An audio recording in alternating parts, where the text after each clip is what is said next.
Now that we've talked about what you're up to now, I kind of want to dial it all the way back. Okay. Okay, to little Cody, right?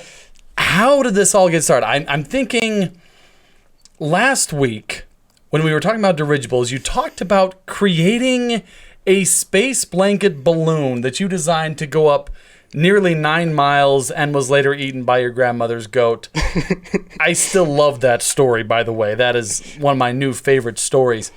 But you were only like, between 10 and 13. We didn't say exactly for legal reasons, but just how young were you making stuff? Or where did your interest in science begin? I mean, I've been making little concoctions for as long as I can remember, but I am just old enough to remember the comet Hale-Bopp, and that's one of my first memories. Is we went with my grandma and my cousin out into the desert to look at the comet, and that was one of my first. I got to see that comet, and she told me about how it's a dirty block of ice and rock out in deep space, and then like, that's so cool. What about that thing over there? And like, looking at the Pleiades and the other planets. Nice. I think that's what really got me started. So you probably started with the whole astronomy type thing. Mm-hmm. Now, moving forward a little bit, what about, as I picture someone making that space blanket balloon, how did you even have the materials for that? I imagine, there might even be kids watching this who are that same age who couldn't even get their hands on a space blanket, much less enough helium or hydrogen to actually do this. Yeah, how did you even have the situation to make this stuff? Just my parents bought me the space blankets, and I scrounged an old propane tank to make the hydrogen. Researching. I got books from the library. Nice. This is like pre-internet. Well, I guess there was internet in like 97, but yeah, so made that.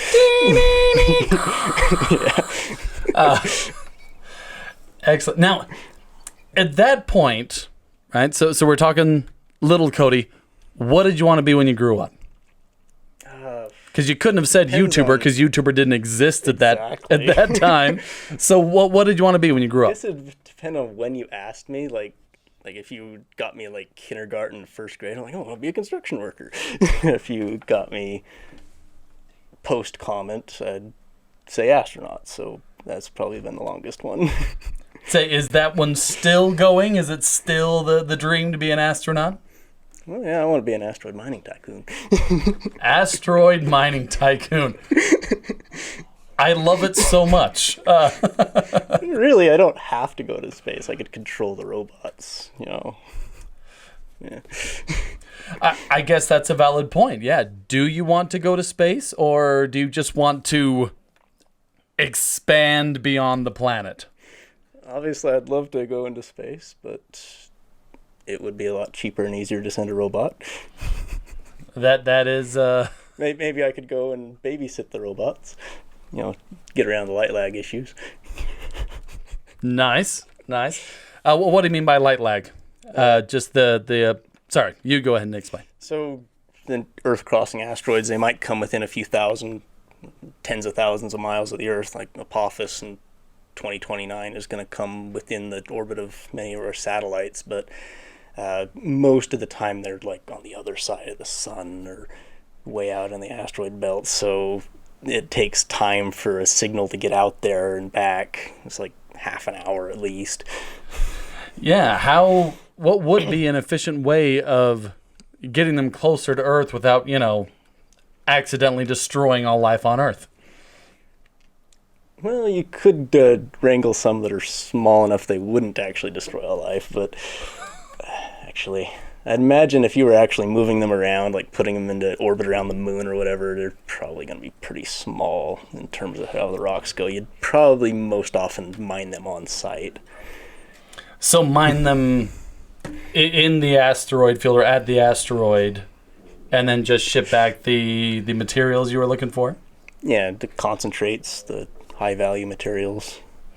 Now, I've heard some people say that a lot of the mining wouldn't actually even be about sending the materials back to Earth. It would be about essentially building, fueling, and governing spaceships. Initially, yes. Because water is extremely valuable out in space and not so much here on the ground. It's so bizarre to think about that because here we have lots of water. We can even make more if we want. But yeah, out there in space, water is fuel, essentially, isn't it? Yeah, like carbonaceous chondrites, the most common type of asteroid. They're several % water by weight, so awesome. Awesome. Fueling, I suppose.